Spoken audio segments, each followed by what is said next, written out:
So at this point, we introduced the tzaddik, two types of tzaddik. Introduced the rasha, two types of rasha. And basically what we're finding is that these are not mental barbers here. Okay, we'll let him into. What we're discovering is that these are not just, how do you say, like points along a gradient. We just move up smoothly from one to the other, but rather between one and the next one there is a threshold. You move from one world into another world altogether. So at each point, something fundamental switches over with each one. And so basically, to review what happens with a tzaddik is a certain point, there's enough good there that the bad is ineffective. So his divine soul is shining so much that the other side doesn't have a chance. And so it's effectively eliminated. But then he can go on to a further threshold. He says not just effectively eliminated, actually eliminated, which means that there's zero tolerance. Why is there zero tolerance? Because there's such absolute love. Such that leaves no room for this. Oh, thanks for wrong. So there leaves no room. So therefore, what he's able now to affect with this, because it's no tolerance over, he's able to affect a total transformation. That what was before was bad now becomes good. And that pleasure drive now becomes good. And that's the complete tzaddik. So that was a tzaddik side. That was in chapter 10. In chapter 11, we looked at the other side. What happens when the bad dominates in the person? So there's a certain tipping point at which now it's flipped, where it's not exactly the opposite of the tzaddik, because the bad hasn't made the good ineffective, but taken away the authority of the divine soul. And now everything needs this rubber stamp of the animal soul saying, yeah, okay, that doesn't take away from my ego. It still makes me feel okay. Yeah, it tells the divine soul you can do that. So the divine soul's lost its dominance. And so therefore, once in a while, the guy could actually end up doing something not good. Amen. And my voice has been going on me, so I have to keep watering it. Okay. Okay, David Block put on his tie, and that's good. So that was the Russia side, and if it completely dominates and the good is chased out of the person altogether, that's the complete Russia. Okay. Now we have the person who's in between. How is he in between? At what threshold is he? Well, we're saying that he hasn't dominated the bad to the point that it's ineffective. It's still effective. But the bad doesn't have any dominance over him either. And that's the Beinoni. And the Beinoni is at this point in the war where, yes, he's not being dominated, but he's not really dominant. He's not being dominated because he's still calling the shots and he's still deciding. But the Yitzhar is bubbling inside him all the time. So, well, let's do this. Bugging him all the time. And every time he has to say, no, we're not. So he hasn't been able to do any elimination, to overwhelm it in any way. It's getting stronger all the time, but he's also getting stronger. It doesn't dominate him. Okay, so now we get to chapter 13. And this is where we clarify and we answer all or most of the questions that you answered in chapter 1, clarify a lot of things, and also gives a lot of practical tips. So I want to take one of the particular practical tips from here for this week. So now we can understand the language our rabbis chose when they said, in the case of Beinonim, both judges are adjudicating. Each one is judging them. Not judging. Judging is the wrong word. It's adjudicating, meaning determining what should be. It's a difference in English. You can't say Hebrew. You should shoftam. It should, because a shofet doesn't judge a person. He determines what his sentence should be. Okay, so adjudicating. So both the Yetzer Tov and the Yetzer Hara, they're both adjudicating.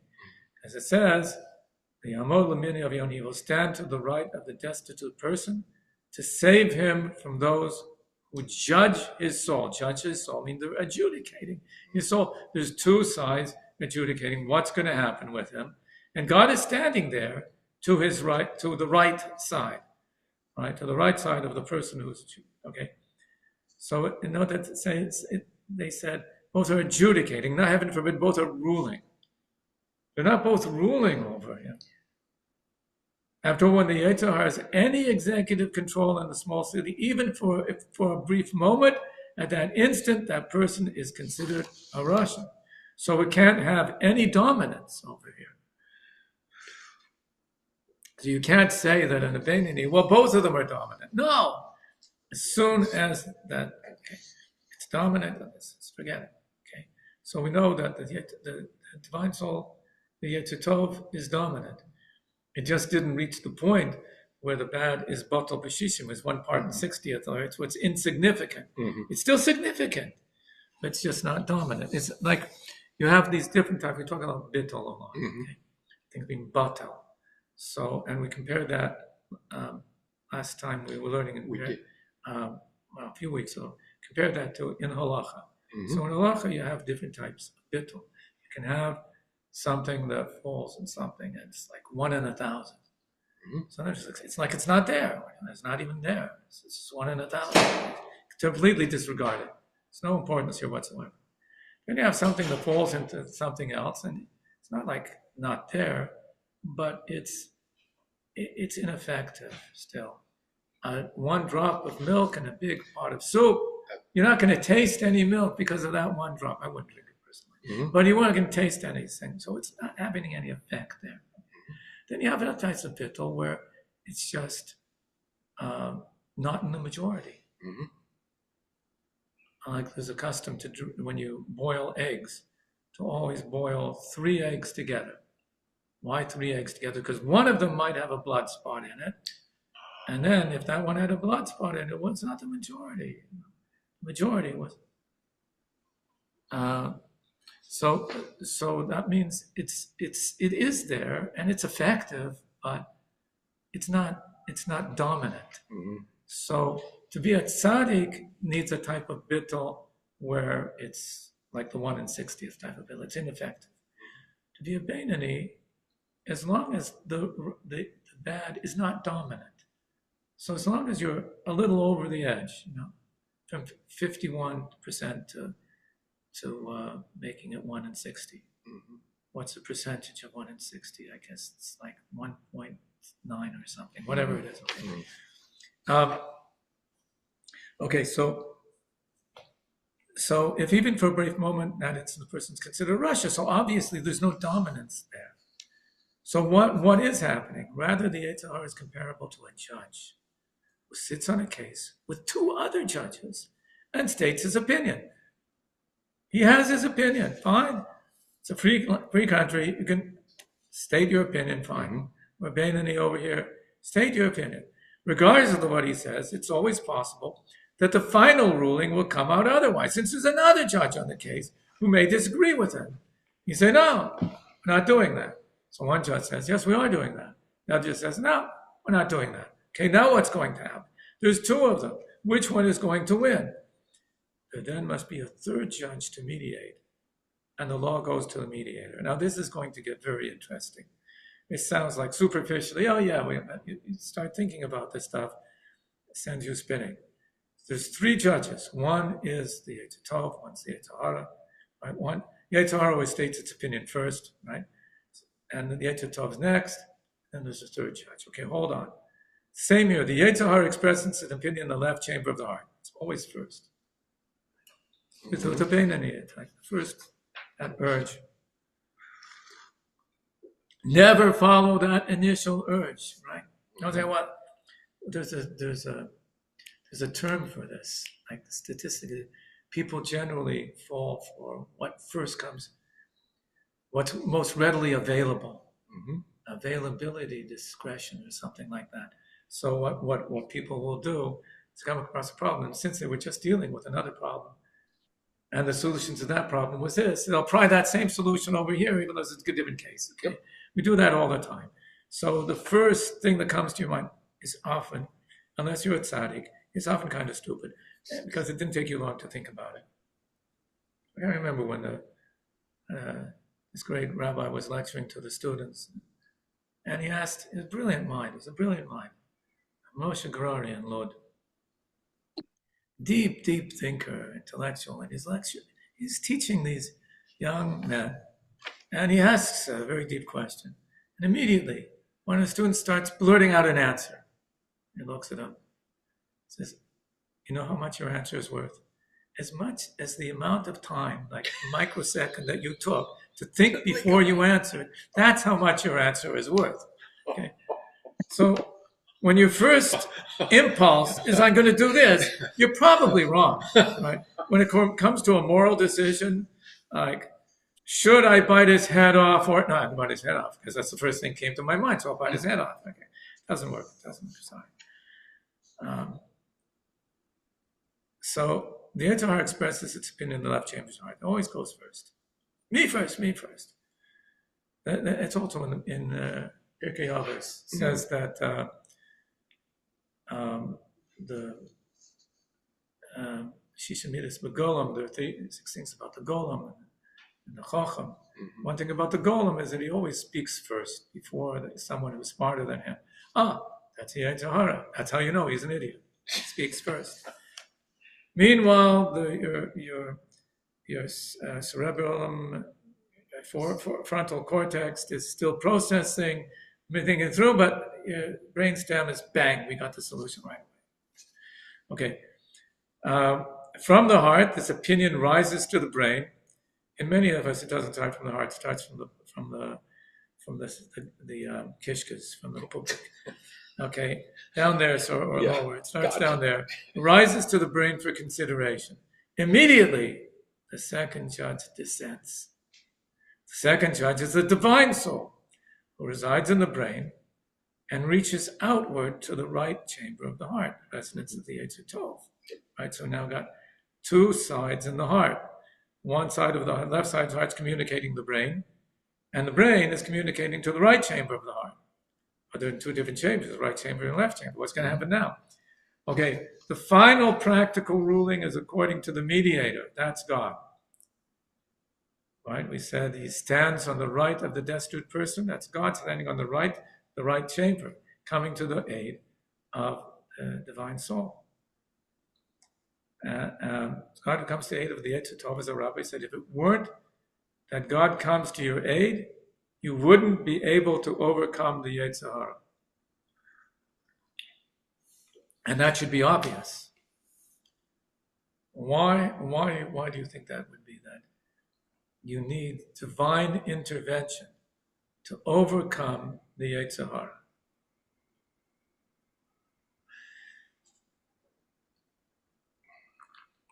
I'm just before we answer that question, can I ask you something on what you said before? Okay, go ahead. The gut, like when we say go with your gut and stop overthinking, right? Is that referring to the Sotev?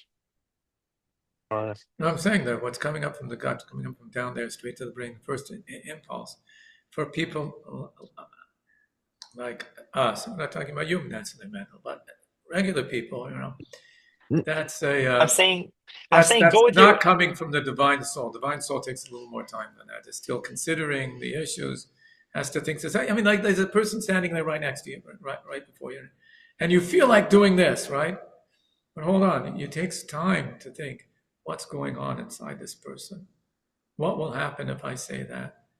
How will it make this person feel? Where is this going to take us? That takes time, right? So if you have an impulse immediate what to do, it's probably wrong. But then after you make that calculation and you think about it, going with your gut is a Kadosh Baruch Hu Ezer, right? That's the going with your gut. And you feel and you feel about this thing that I want to do, that there's some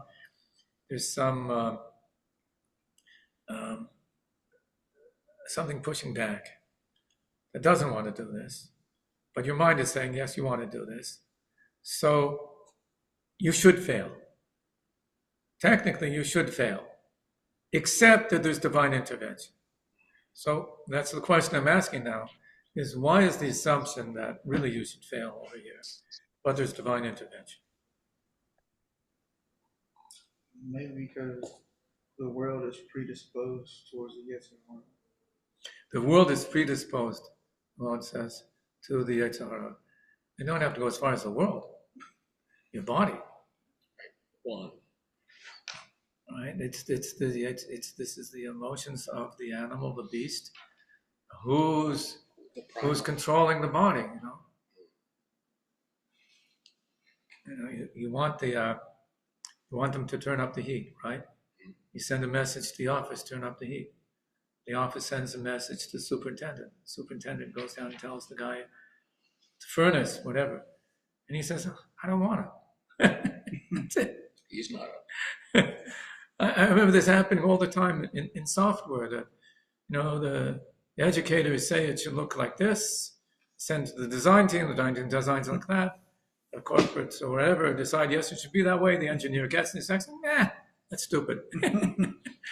Who runs the show? The guy who writes the code in the end, the engineer. So that's it. So that's what's happening here. So the divine soul says, it's my body. That's what I'm going to do. So now how is he going to win? The mind is saying like this, the heart is saying like that, and his mind's not going to be able to overcome the heart because the heart's like right there with the rest of the body.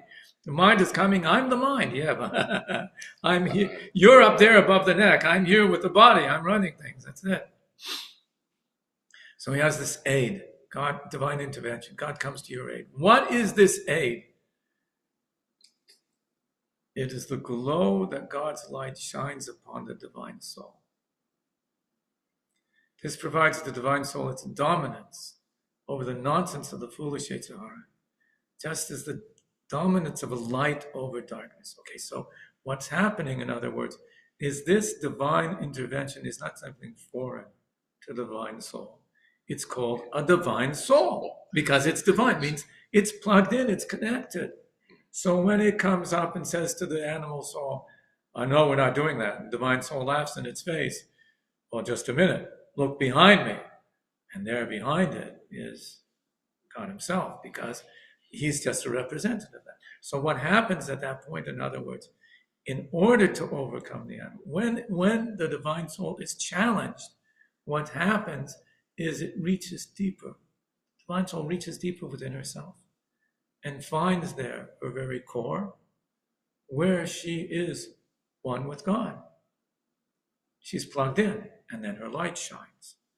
When her light shines, well, all the animal is, all the Yetzirah is darkness. There's light shining, there's no chance for darkness. But it always requires that point. That's the point where you have to go deeper within yourself, connect at that deeper space within you. And if you don't, you lost. So there's two things I wanted to go into over here. But let's finish the page first. I'll get to it. It's about this confrontation. What was that? See what people ask over here is how is it ever possible that the divine soul could lose? The divine soul says no, and it's not going to choose to do bad. After all, I mean, who really is choosing? The animal soul doesn't have really any choice. This is who I am. I'm an animal. That's what I do. That's it. So who's really the one to choose is the divine soul. The divine soul says no. Well, so the animal is going to bark him down or something. That's it. Why? How is it possible the divine soul could lose? So this is it. The divine soul doesn't have. This is the key. Divine soul can't really choose to go other than what God wants. She's divine. She's not going to. She already chose God, and that's it. But she doesn't have to shine. She can choose not to shine. You just say, "Hi, Merav, you made it. You're chasing us out at 8:30 because of mincha." Oh, really? Yeah. We got that time, but we got 35 minutes to go. So Sorry. the divine soul can choose not to shine. Say, I'm stuck inside this body. They're doing this to me. I don't really want to be here. I'm not here. Okay, just back off. Or she can say, I said no, but he's doing it anyways. So the divine soul has to choose to, yes, I'm going to shine. That's the entire choice in life. Are you going to shine, or are you just going to keep on living until this is over with? So it's like, divine soul is like God. It is God. She's God. They call it a godly soul. Divine soul, godly soul, right? God doesn't have to create a universe. No, the sun has to shine. Doesn't have a choice. But God doesn't have to create a world. He can decide, no, I'm not going to create a world. In fact, every Rosh Hashanah, he reconsiders the whole thing. Says, maybe there doesn't have to be a world. And we say, no, we want to do it. So far, it's worked every year. And with that, he goes and creates a world again because, we all come Rosh Hashanah, make sure. But he doesn't have to. That's the whole point. God is not a world-making machine. He decides. It's deciding to do it. When he makes a world, it's going to be a good world. But he can also decide how present does he want to be in this world. And he decides according to how present you, meaning those divine souls I put there in the world, according to how present you will be, that's how present I will be. So the divine soul can say, I also don't want to be present. I'm not interested in this one. I'm not interested in winning. I don't want to go against God. I'm not going to do anything. Divine soul is capable of doing that. So that's what this three-step process is about. It's about the animal soul saying, we're going to do this. The divine soul says, no, we're not going to do that. But how much of a no do you mean? You mean no and that's it? Or do you no and I'm going to turn on the lights? I'm going to check in with Big Daddy behind me and I'm going to make a fight out of this. So that's the point. Is the divine soul ready to make a fight out of it? To really dig deep, dig in heels, and make it. And then it will win. Of course it will win. Or it's going to say, no, I'm just backing off. So that's the crucial point there. So that's the aid. God is intervening, which is really, really one thing with the divine soul. Nevertheless, the band within the left, and it's continuing inside the text, the band within the left chamber of the Beinoni remains just as strong as the day you were born, continuing to crave its cravings for all the pleasures of this world. It hasn't been overwhelmed into insignificance relative to the good. It hasn't been pushed at all from its place. Right? Later, he's going to say it might have even it probably is getting stronger every day. It hasn't been pushed, not overwhelmed. So he hasn't become a tzaddik, in other words. Tzaddik has been overwhelmed. It hasn't been not pushed at all. It's only that this bed has no executive control that allows it to reach outward into the limbs of the body. And that is only because God comes to the aid of the destined. It's shining upon this light that's shining in the divine soul. So what you're getting from this, in other words, the light has to always be shining. Always be shining. As soon as that light's not shining, bang, you lost your dominance. So, and that explains, that's why the Beinoni is considered to be like a Rasha. It says, we learned at the beginning that they gave you an oath before you were born. Anybody remember that? It says that you were born before you were born. Even the whole world will tell you that you are tzaddik. You should be in your own eyes. Karasha, like a Rasha.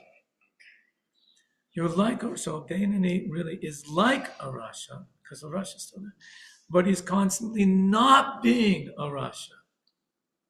So really he is, but he's constantly not being that. So a tzaddik is good. The Beinoni is the person who's constantly not being bad.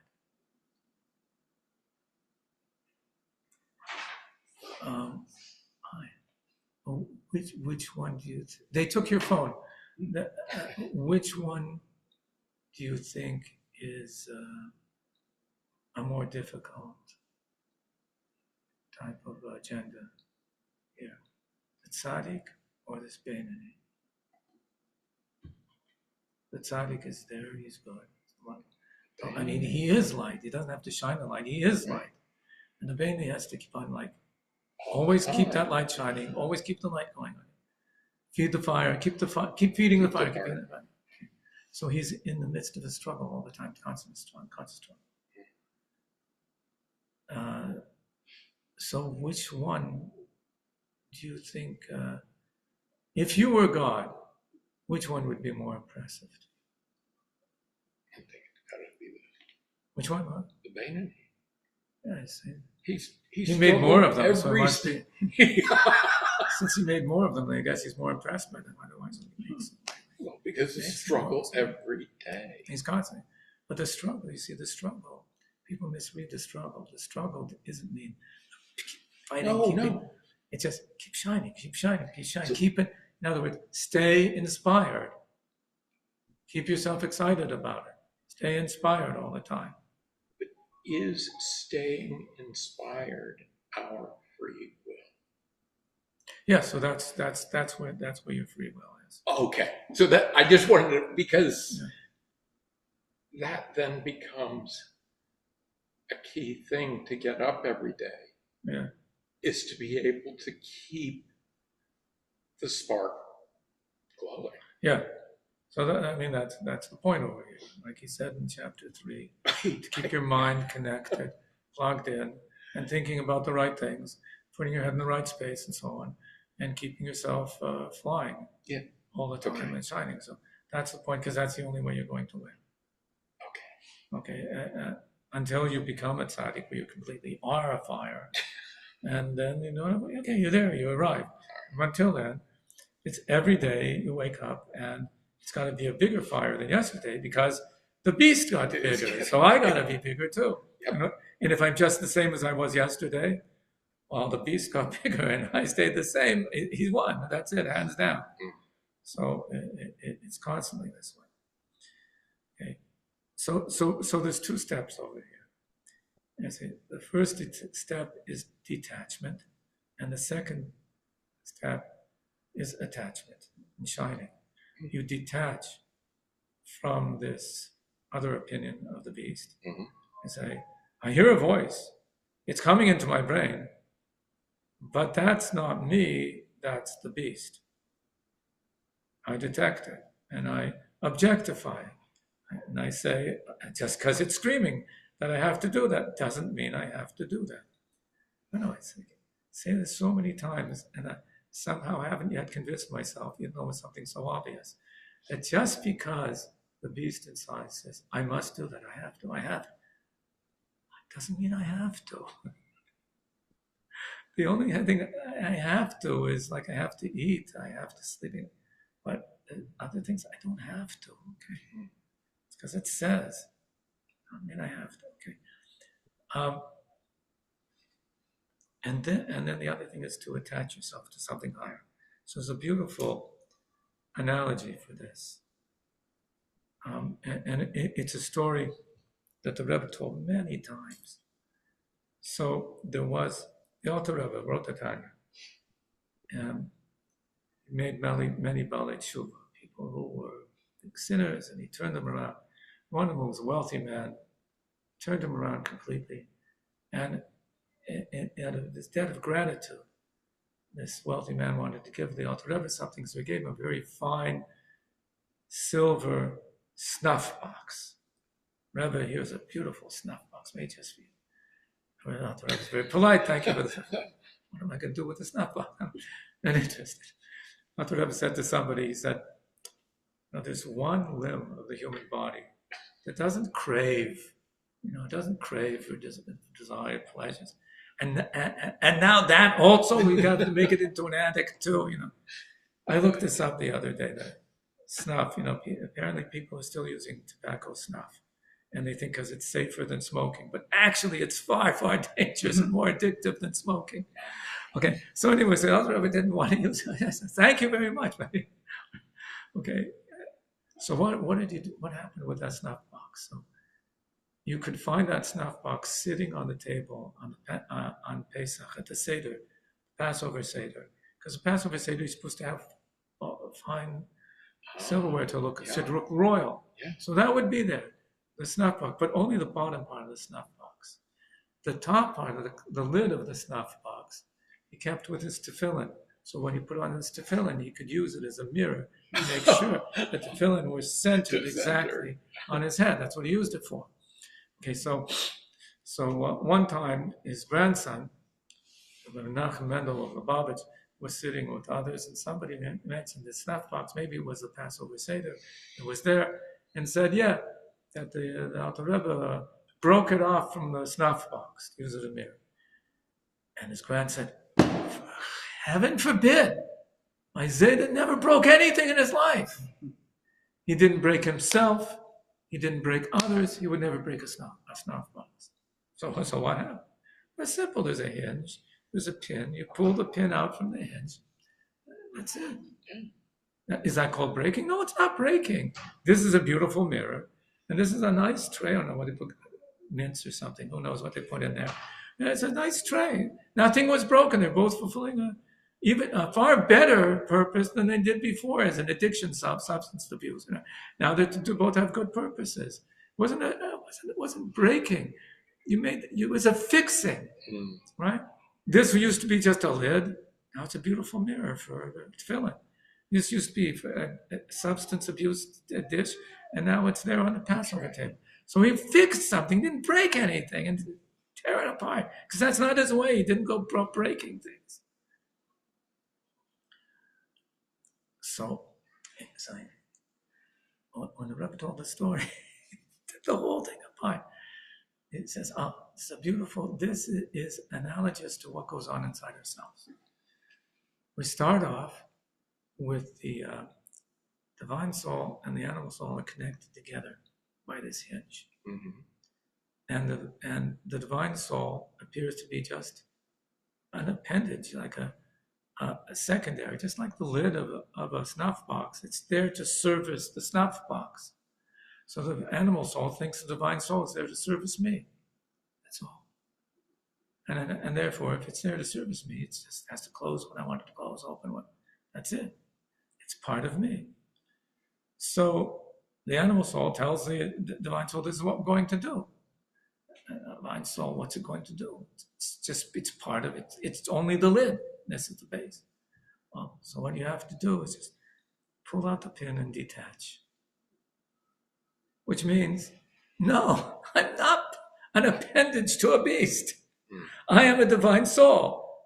I'm the boss over here. I'm running the show. Right? What do you use the mirror for? The mirror is for the tefillin. Tefillin, the whole point of tefillin is that your mind and heart are completely in the service of God. So I say, okay, what is my role over here, divine soul? That the mind and heart should be in the service of God, which means I don't have to listen to you, right? So I'm not listening to you. And then it becomes a beautiful thing. And not only that, the animal soul becomes beautiful as well. And it's no longer a bad thing. It becomes a good thing, which is what we're really out to accomplish over here. And rather than rejecting, when you see something that's not good, don't break it. Find a way to make it good. What can I do with it to make it good? That's the challenge every time. Happens over and over again. The classic cases with the radio. And the Rebbe asked Rabbi Yosef Weinberg to give Tanya classes on the radio. So there were religious Jews who protested the radio. Treif, it's forbidden, this is radio. Never mind getting on television. This was before television, this is radio. Treif. Everything in God's world is there with a purpose. Even if somebody invents something later in time, it was planted there in the world for humans to discover. And if he planted in the world for us to discover, it must be for the good. Yeah, you can use it for the bad, but that's not what it's for. Like it says that, why is there gold in the world? The rabbis say the gold was put in the world for it could be used in the temple in Jerusalem.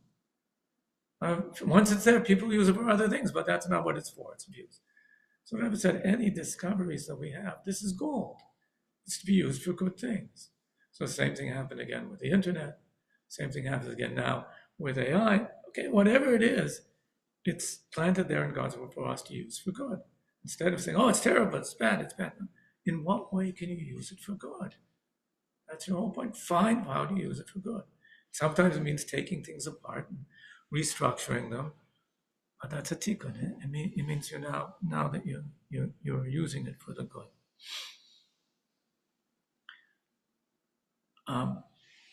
Okay, so that was the tefillin case, the snuff box, which was bad, and you used it for good. There was another point I had to make, but I didn't make notes.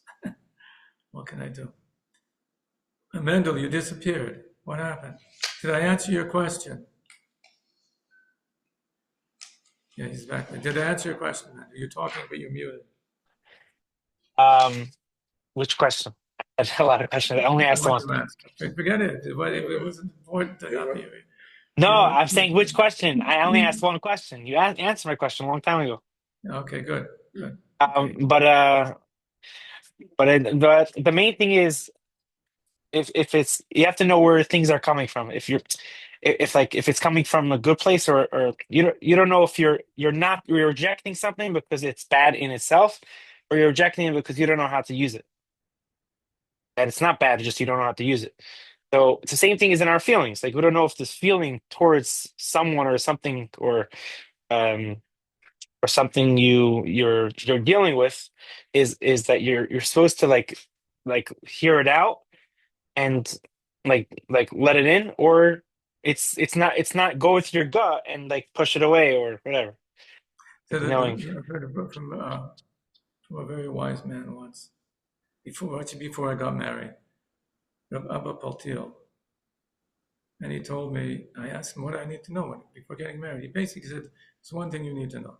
The whole difference between Kedusha and Sitra Achra, meaning good and bad, is in the preparation. It was what you do beforehand. So human passion is good. If we weren't for our passions, it would be a desolate world. Nobody would be doing anything. But if it's just, I have the passion and therefore it happens, that's no good. But if you say, no, first there must be chuppah, kedushin, and there's always a preparation, there's always restraint beforehand, then it becomes very good. Something that otherwise would be very ugly and bad becomes very good. But if it's just immediate, then it's no good. And the same thing with everything else. The Arizal says the whole problem that happened in the Garden of Eden with Adam and Chava, really where it started was that Adam didn't want to wait. He was supposed to wait till Shabbos. I don't want to wait for Shabbos. No, wait. Always, if you delay gratification and put preparation beforehand and think, what are the consequences? How is this? What's happening? Put your mind to it. How are we going to make this a purposeful, meaningful, divine situation? Then all human emotions have a good place and are very good. It's only when it's impulsive that it's the opposite. But it could be that it's sometimes, it could be sometimes that it's not impulsive and it's coming from a bad place, that you're not, like, you're overthinking, and then you come to let's say you decide to do a mitzvah, right, to put on tefillin, and all of a sudden you decide that after that you're like, actually maybe a different time. That's like the second thought that could come from like the first thing was, yeah, let's do it, but then you start thinking into it. You're right. It happens sometimes. I remember there was this guy was a brilliant mathematician, master's graduate student, and he came to yeshiva to learn. But he was a brilliant mathematician, but he smoked a lot of weed. So while he was in yeshiva, he was clean. He's not smoking. And he's learning, he's doing good. And then one day he disappears, he's gone. He's gone for a couple of weeks, turns up again one day with the shirt on his back. Just the shirt on his back. And I remember the Rosh Yeshiva said to him, since you couldn't bring with change of clothes, nothing. He said, Rabbi, if I'd have gone back to my apartment to get my change of clothes, you wouldn't be seeing me here now.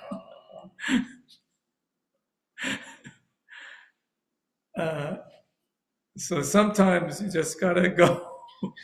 That's what I mean by gut. That's what I mean. There's this feeling that you just go with, and you don't think too much into it. There's so much things in life where that happens. You just end up in a good place because of it. So the question always is, how do we know where it's coming from? Is it coming from a good place or not from a good place? How do we know where it's coming from? If sometimes, you'll get the impulse right now when I feel like I just got to do this good thing. Happens also. So it's a huge question. I wish I had the answer all the time. First, it has to be learned. You have to learn to be honest with yourself. Is this something that I feel this?